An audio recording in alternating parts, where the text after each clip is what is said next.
Level 1 linear equations میں خوش آمدید. اور اب میں آپ کے سامنے ایک پرابلم پیش کرنے جا رہا ہوں. یہ ایک ایکویشن ہے اور میرا پین بہت موٹا تو یہ بڑا موٹا سا 5 5x is equal to 20. یہ میرے پاس ایک ایکویشن ہے اور آپ ہو سکتا ہے آپ کو عجیب سا لگے پہلے پہل، لیکن دراصل یہ 5 کو میں نے x سے ضرب دیا ہے اور اگر میں چاہوں تو یہ لکھ سکتا ہوں 5 ٹائمز 5 گنا اس سوال نشان یعنی کسی نامعلوم چیز کا وہ 20 کے برابر. تو نامعلوم چیز کو ہم عام طور پر الجبرا میں ایکس لکھتے ہیں. عام طور پہ یہ کنونشن ہے، یہ طریقہ ہے ہمارے لکھنے کا. ضروری نہیں ہے کہ آپ ایکس لکھیں، آپ کچھ بھی لکھ سکتے ہیں، لیکن ہم عام طور پر کسی بھی نامعلوم چیز کو ایکس سے، وائی سے، بی سی سے ظاہر کرتے ہیں، لیکن سب سے زیادہ ایکس کا استعمال ہوتا ہے. تو 5x یعنی کہ یوں کہیے کہ کوئی ایک نمبر ہے ایکس جس کو میں 5 سے ضرب دیتا ہوں تو مجھے 20 حاصل ہوتا ہے. لیکن اب میں اس سوال کو ذرا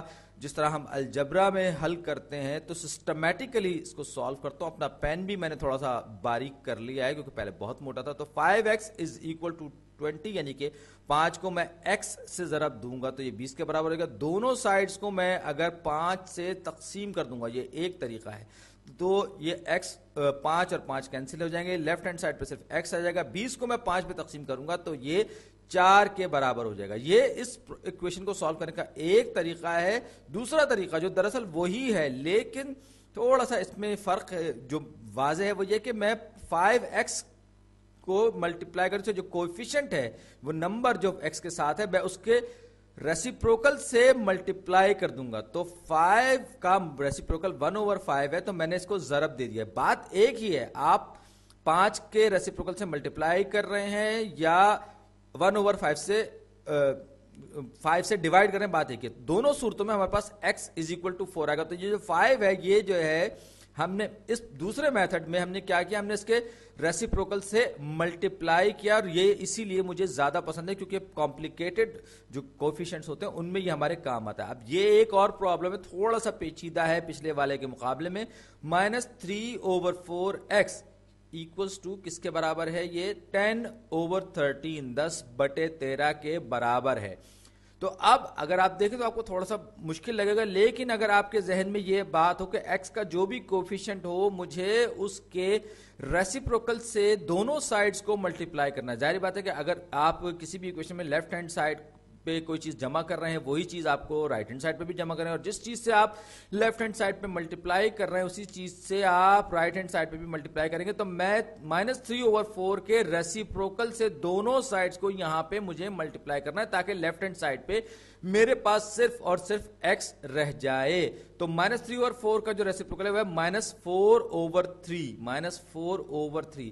کیونکہ آج ڈاٹ جو ہے کبھی ہم کاٹنے کا نشان لگاتے ہیں، کبھی ہم ڈاٹ لگاتے ہیں، کبھی ہم صرف کوفیشنٹ لکھ دیتے ہیں، لیکن یہ سب کے سب کنونشنز ہیں ملٹیپلیکیشنز کے جو کہ الجبرا میں رائج ہیں اور آپ کو ان سے کنفیوز ہونے کی بہت زیادہ ضرورت نہیں ہے. اگر اکثر اوقات ہم ڈاٹ استعمال کر جاتے ہیں کیونکہ ایکس کی شکل جو ہے وہ بھی کراس کے سائن جیسی ہوتی ہے. بہرحال میں آپ سے یہ کہہ رہا تھا کہ -4 یہ ایکول ٹو کیا، اس کو میں -4/3 سے لیفٹ ہینڈ سائڈ پہ ملٹیپلائی کیا تو رائٹ ہینڈ سائڈ پر بھی میں -4/3 سے ملٹیپلائی کروں گا جو کہ -3/4 کا ریسیپروکل ہے. اب کیا ہوگا، یہ -4/3 ٹائمز -3/4 یہ +1 ہو جائے گا یعنی کہ 1x، یہ صرف x رہ جائے گا. رائٹ ہینڈ سائڈ پہ 10 کو جب میں -4 سے ملٹیپلائی کروں گا تو -40 ہو جائے گا اور نیچے 13×3 = 39 تو -40/39 ہو جائے گا. میں چاہوں تو اس کو اسی طرح بھی چھوڑ سکتا ہوں، امپراپر فریکشن میں بھی چھوڑ سکتا ہوں، لیکن میں چاہوں تو میں اس کو 1/139 -1/139 بھی لکھ سکتا ہوں. یہ اور یہ دونوں چیزیں آپس میں برابر ہیں. البتہ یہ جو ہے اس کو میں زیادہ پریفر کرتا ہوں اور یہی بہرحال ہمارے سوال کا صحیح جواب بھی. آپ چاہیں تو اس میں x کی ویلیو رکھ کے چیک بھی کر سکتے ہیں. -3/4 اور x کی جگہ میں اس کی ویلیو رکھوں گا جو میں نے معلوم کی ہے -40/39 ٹائمز -40/39 اب از اکول ٹو یہ کس کے برابر ہے؟ 10/13 کے برابر ہے. تو اس کا مطلب یہ کہ میرے پاس رائٹ ہینڈ سائڈ پہ صرف ایک نمبر ہے اور لیفٹ ہینڈ سائڈ کا نمبر بھی اس کے برابر ہونا چاہیے.